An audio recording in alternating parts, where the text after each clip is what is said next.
Fort Heights, Illinois. A lot of people not too familiar with that place, but it used to serve as one of the stops for the Underground Railroad. Most people think I'm from Chicago, and I want people to know where I'm really from, which is Fort Heights, Illinois. You know, we call it Easy Greasy because, you know, it wasn't nothing ever easy in the greasy. I got into track because I actually lost my basketball scholarship, which a lot of people know, and then went to like track practice to pick up a friend like 3 weeks ago. The season ended, and the coach gave me a pair of spikes, like, you should come to the track meet the next day, see if this is something you can see yourself doing. So I get to the meet, and he tell me to just run and jump as if I'm dunking the ball. So I'm like, okay, this is something that sounds so simple. So I did it, and that very first jump I took was, I think that put me at number 2 in the state at the time. And I got out the pit like that didn't look far to me, but according to everybody else, it was kind of far. So yeah, next morning I was in the Chicago Sun-Times. My mom bought me a newspaper. That first year I went from 24-1 to 25-6 within my first 4-year track, and I went to junior nationals, ended up getting 3rd. And then my sophomore year is where like things really started happening. So I went from 25 into my season with a personal best of 25-6 my first year within my first year of track to jumping 26-3 that following year, my sophomore year. So I initially signed to the University of Kentucky, and then that was April 14th of 2015. So I ended up I had to go back to the JUCO to finish a few classes, so I started taking more visits. So I took a visit to Florida State and wanted to go there because I just got off the plane, and I'm like, this is me. Like, it's a big city. Everybody's just friendly. Everybody's getting along. The team well put together. But I ended up couldn't go there because of their personal reasons. So I ended up calling A&M and like, yeah, I'll take a visit there. So I took the visit. And then the Twins was already here at that time, so they just basically told me like I'm gonna jump far regardless. And because in JUCO when we were together, we pretty much dominated. Like every time we stepped on the track, everybody knew they couldn't mess with me and the Twins together. So when I first got here, I kind of like hit like a downfall. Like I started descending as far as my talent compared to where I was before. A lot of people would say it was because of the transition and things like that, so I needed more time with the program. And it was like from the summer of my sophomore year going into like summer of 2015, a lot of guys, I was competing on Saturday and I drove to a lot of meets by myself, so a lot of guys became my mentors, like Dwight Phillips, Carl Lewis, Bobby, and a lot of guys. They just started putting so much knowledge in my head, and I became so knowledgeable about the sport. And then at that point I just decided to become a student to the game because I wanted to be like the best in what I do. So I started working on perfecting my craft, studying how I take off, how I run, looking at not just looking at like some of the greatest. I look at some of the, not gonna put anybody down, some of the worst athletes, and I just study each individual and just figure out what works for everybody, because everybody's body different. I eventually started, excelling, going back up rapidly, and then this year exactly, I just decided to take my talent to the next level. I just wanted to dominate every time I stepped on the track. Mentally, I just always take it back to where I'm from. I mean, I'm from Fort Heights, Illinois, and you can't name a legit 3 to 4 people that made it out of there, and in places that I'm at now, or has been places that I've been, or even been anywhere outside of that little area. So it's like me knowing that I made it out of that position, and I faced all them obstacles, and I'm where I'm at now. Is nowhere else I can be. Only thing I can do is help myself go forward. So like the mindset, like a lot of people ask me how did I get the mindset. I don't know. It's just something that's always been engraved in me. I always looked at myself as one of the unique ones from the hood. So I never had the same mindset as I'm just gonna sell weed or do the things that the typical teenager do when you're in a position like that. My mindset was always unique. I always felt like I need to help my mother, I need to help my family, I need to do what I need to do to get them out. So that's just one thing that separated me from others. Coming from JUCO to here, it's a lot more meets, and like the training is a lot more intense. The people you're around are a lot more intense because everybody's trying to be the best. Right. And like when I first got here, it was kind of tough. Like it was like that real tough love. Like you're not gonna get no love if you're not handling business. So it took me a while to adjust to the people around me. Like when I first got out, I didn't really talk to too many people, and not too many people like me, because I was just so antisocial. And you know, I guess a lot of people would say I was cocky, but to me personally, the people that say I'm cocky are the people that underestimate me the most. Because I don't consider myself cocky. I consider myself confident in my ability, because I know what I'm capable of. And people would try to throw that term out there because they don't know what I'm capable of. He was in first, and then he left to go run in his hurdle heat. In the sixth round from Texas A&M, Will Williams bounces out a little bit farther, 26 feet 10 and a half for a personal record. And he wins the long jump. Holloway came back, did not take his sixth attempt. He passed.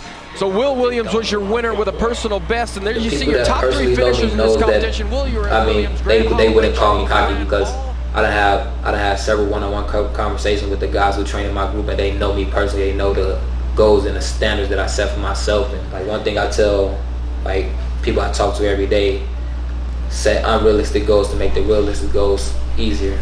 Fabrice Lapierre, he's was a very talented Australian jumper. He's still jumping to this day.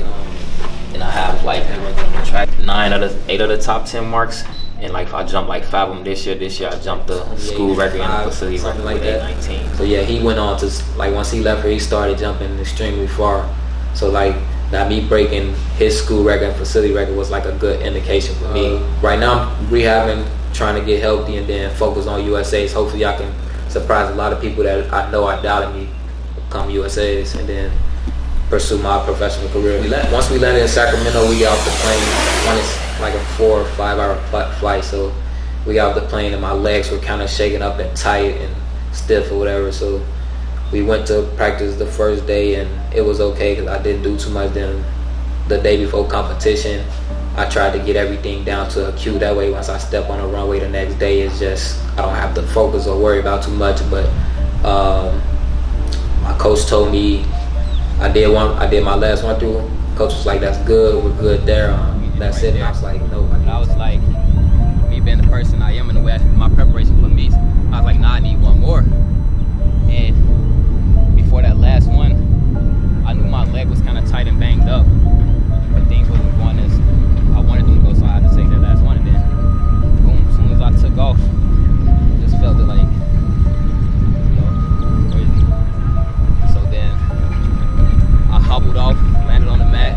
As soon as I got on the mat, I just closed my eyes and felt my leg and just put my head on my face and just started crying, because I'm like, most people know that if I feel something, like I done competed with a strained Achilles, IT band jacked up. I competed through a lot, but like if it's something that I'm physically capable of doing, like they know that like I had to be severely hurt for me to just not get up and walk it off. Because a lot of times I would, like even then when this happened, I try to do as much as I can to come back and compete the next day, but by the time competition came, I just couldn't run. I just felt like I let a lot of people down, such as my team and my mom. So yeah, that was the biggest thing, the frustration of letting people down. I'm recovering pretty fast. I saw the doc like last Tuesday, and he says nothing's torn, and he said something about my veins is helping me recover. Like I'm recovering very well. So yeah, so the rehab process is going pretty consistent and pretty fast, moving pretty fast. Summer for me is about putting my name out there and letting people know who Will Williams is, and letting them know that I'm on the come up and I'm here. Because next year is the World Championship year, so I just want people to know, like, once I'm here next year, it's not going to be easy for y'all. I listen to a lot of like old school rap. I listen to Tupac, Notorious. I love Michael Jackson. I listen to, nowadays, I just started, like for the past few weeks, I've been kind of bumping Kevin Gates. I kind of like some of the stuff that Kevin Gates says. I go to Foot Locker, see if they got, some new Air Max or Kobe's. I preferably look for Kobe's. I got a lot of Kobe's. That's probably my first shoe that I wear. Then I would say Air Force One. Do y'all have these in the size 11.5? And these?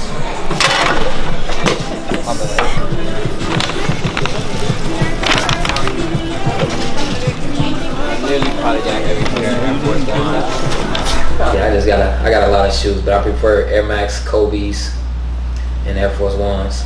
So like my brothers now, he's playing for I think East West University, playing basketball. My other sisters, they work in jobs right now. Football was my first sport. I played football from like 4th grade to sophomore year in high school. And like what a lot of people don't know, that growing up, me and Laquan Trero was probably the best 2 football players in our city. But the only thing that was different was Laquan, he pursued it. He pursued it more than I did. And I didn't have that, I just didn't have the passion like he had for football. My main thing, like, if you talk to the people around me, I'm all about helping others around me better themselves. Like whether it's from a personal standpoint, athletic standpoint, I'm always trying to help those around me succeed in life. Like athletically, academically, and relationship wise. I try to guide them the best I can. A lot of people don't know, because a lot of the guys I would say that are better than me now, they have been in this for years. They've been doing this since 10, 11 years old, and I'm only 5 years in, so there's definitely so much room to go, because I'm not, like, as far as a track and field standpoint, I'm not technical. I'm not the most technical or the most skilled. I just have natural ability. And that's what separates me. I think that's what's going to separate me from them years from now, as far as like in terms once I become very skilled at what I'm doing and technical. I don't think I just, not to sound cocky, I just think it's going to separate me from them a lot, actually. When they give us gear, I always try to get extra gear so I can take it back and give it to my high school, the high school kids. I have a lot of spikes that I never even use because I just plan on giving them back in uniforms and shirts as well. That's always been a thing for me. I always was a person that was into philanthropy. But if I ever hopefully if I get wealthy enough, that's going to be one of my biggest plans, to be a philanthropist and give back to the community. And I'm going to coaching with a part-time in counseling psychology. Okay. So I want to coach full-time throughout the weekend, and on Saturdays and Sunday open my office to counseling psychology, help people with relationship problems, from social risk.